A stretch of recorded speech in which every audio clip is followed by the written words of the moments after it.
और दीगर पाकिस्तानी इजराइल में किस हाल में हैं, इस हवाले से दफ्तर खारजा का बयान सामने आ गया है। वजारत खारजा ने तस्दीक की है कि पाकिस्तानी शहरी, जिनमें साबिक सेनेटर मुश्ताक अहमद भी शामिल हैं, इस वक्त इसराइली काबिज अफवाज की तहवील में हैं।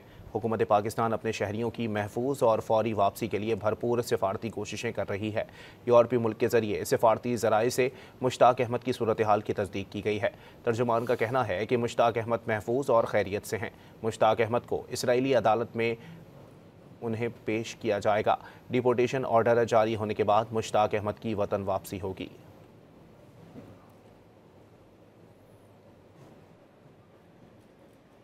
और दीगर पाकिस्तानी इजराइल में किस हाल में हैं, इस हवाले से दफ्तर खारजा का बयान सामने आ गया है। वजारत खारजा ने तस्दीक की है कि पाकिस्तानी शहरी, जिनमें साबिक सेनेटर मुश्ताक अहमद भी शामिल हैं, इस वक्त इसराइली काबिज अफवाज की तहवील में हैं। हुकूमत पाकिस्तान अपने शहरियों की महफूज और फौरी वापसी के लिए भरपूर सिफारती कोशिशें कर रही है। यूरोपीय मुल्क के जरिए सिफारती ज़राए से मुश्ताक अहमद की सूरत हाल की तस्दीक की गई है।